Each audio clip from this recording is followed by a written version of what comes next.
एक दिन बेंद्रा मंगर मितान बदधारी बेंद्रा बानर कुत्ते थे वो छानी मानी बेंद्रा अब मंगर सरोवर में मंगर रहा है और राय जाम रहा है तो बेंद्रा चढ़ रहा है। अब मंगर फक लूफले तहां राय जाम हला देगा बेंद्रा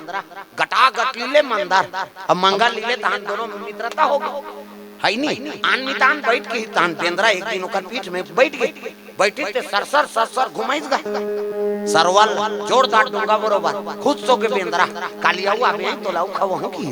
अब बेंद्रा ओकर में दोनों मित्रता वो आए तो राय जाम खवाए वो पीठ में घुमाए और दोनों मित्रता हो गया एक दिन राय जाम गिरैस नहीं तेल मुंह धरी सो मंगर अब मुंह धरी सो अपन घर वाली बात ले मंगरीन बात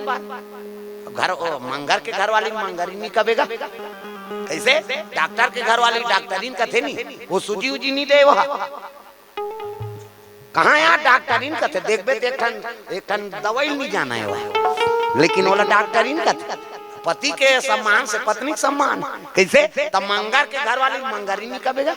वो गर्भवती रहा अब राय जाम लगी थे खुश हो गए गर्भवती रहते थे मना बड़ खाता हमार गांव मन तुम्हारा नहीं कहूं दई हो तो मंगरीन बल्ले किस गा हां काय लड़ाई जाम दे दिस मंगरीन लखैस कहां लाने है वो कतवा मुरमितान है ना ऊपर में और राय जाम लदे थे आई बड़ सुंदर लागी दई वाह मैं तो रोज खाता हो मिताना तूच मेरा थे वहू खाते हां आई